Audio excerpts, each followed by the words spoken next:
Right here in New York City at the Marriott Marquis, you can temporarily just hop on over to Hawaii. Even stop over in London with its very own virtual reality teleporter. The Oculus Rift, yes, the Oculus Rift again, lets anyone take a step away from real life by teleporting them to some very cool locations. A virtual reality vacation may sound a little futuristic, but Lucia Stroller from Marriott says this is the future of travel. Take a listen. We see, great advancements in the virtual reality space, and we wanted to be the first brand to really pioneer those in the realm of travel. Marriott Hotels is really focused on connecting with the modern tech-enabled traveler, so we see this is really fitting with that, the modern traveler that really wants tech at their fingertips.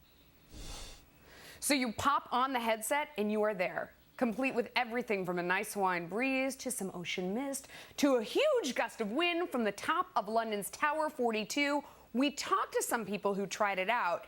Here's what they said about the experiences. It was super immersive. Felt like I was there. I think the coolest thing was being at the hotel balcony. It looked like I was 40, 50 stories up, hanging over my balcony. I loved it when the floor moved, like the outer aspects, the mist and the floor moving were probably, and the wind blowing, added a lot to the experience. I'm a little afraid. I didn't realize how afraid of heights I was until I looked down. I was like, oh my gosh, I need to hold on to something. To have Marriott be the first to use in the travel industry, I think it's pretty interesting.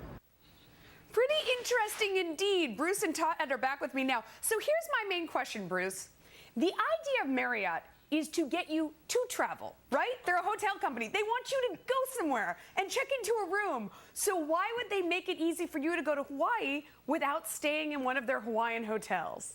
There's a couple reasons. First of all, we do most of our work in the travel and tourism sector building brands, and one of the sayings that everybody talks about is you can't go back to a place you haven't been to already. There's a huge draw to get people to go back. You can't go back to a place you haven't been to already. So they can already make you comfortable with these new destinations. But more importantly, what Marriott's doing is exactly what Apple figured out when they came out with the iPhone that competed with their own iPod.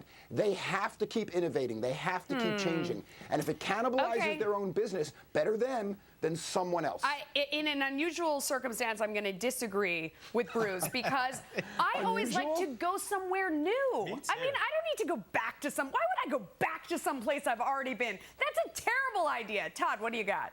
It's not a vacation until I'm actually sitting on the beach with a cocktail, with a... There you go, and there's no alcohol. With a massage. You guys are Philistines. With the massage on the books for later in the day. That's where vacation is. Not these things, but I get it. You can sell me on it. I'll go to Hawaii. Bruce, there's no alcohol is what he said, basically, in that little virtual booth there. I bet you can fix that, though. You guys are like the Flintstones, the car that you run on the bottom. The future is here. No way, I embrace the future. It's time to embrace it. All right, that was fun. Thanks, guys.